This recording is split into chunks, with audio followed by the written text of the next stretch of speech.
Sadhguru Nath Maharaj Ki Jai, and welcome to Jagadambe Reads the Holy Books of India, Mahabharata 148. As you may remember, Duryodhana told Dhritarashtra to get the Pandavas back for one more game of crooked dice.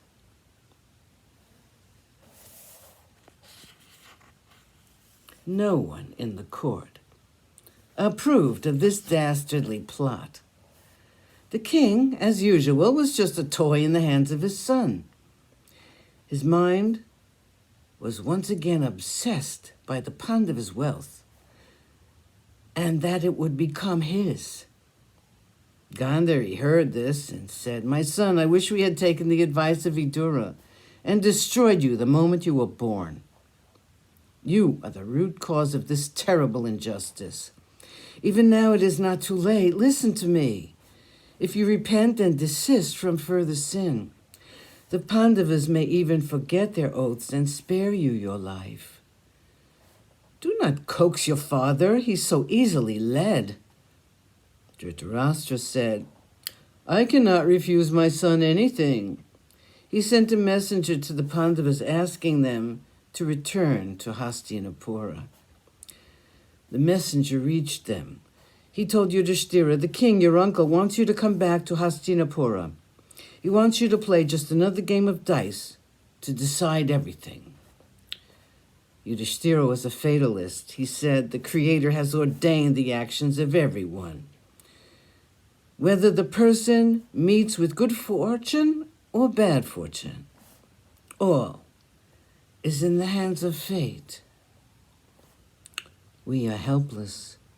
We cannot decide what we are to do. It has already been decided. I know only one thing, that I will have to play that hated game once again. Knowing well that it's going to rob me of everything I have, I must go and play it again." The Pandavas returned to Hastinapura. Chapter 17, the banishment of the Pandavas. It was the same hall, the same dice, the same Shakuni, with the same sinister smile. Everything was the same, only in the mind of Yudhishthira there was great unhappiness. A lesser person would have expressed his feelings, his anger against the king, but not Yudhishthira. He sat down. Shakuni stipulated the conditions of the wager. He said, "All our fortune depends on this one throw of the dice. The winner will be lord of the entire Kuru land. The loser will have to live in the forest for 12 years. 1 year more will have to be spent in disguise. No one should be recognized.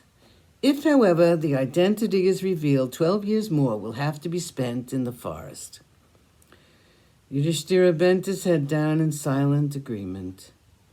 Everyone tried to stop Yudhishthira from playing, but he would not listen. His face was placid like the surface of a lake. Shakuni took the dice in his hands. The hated dice rolled on the floor. "1," said Shakuni. The Pandavas prepared themselves for exile. They dressed themselves in garments made of tree bark and deerskin, as was the custom. Dushasana and the other sons of Dhritarashtra taunted them, especially Bhima. Bhima was furious. Looking at him, heaving with fury, Dushasana called him a cow. The others took up the cry, and they all jeered him. Bhima was now really and truly angry. His wrath burst out like a river flowing out toward the sea. He said, "Just because your crafty uncle won our kingdom for you? You seem to think no end of yourselves. But wait for the day when the war breaks out. I swear that I'm going to kill all the 100 sons of the king. I swear again to remind all of you, I will drink the blood of Dushasana." Sadhguru Nath Maharaj Ki Jai. Thank you for coming. I hope you come again.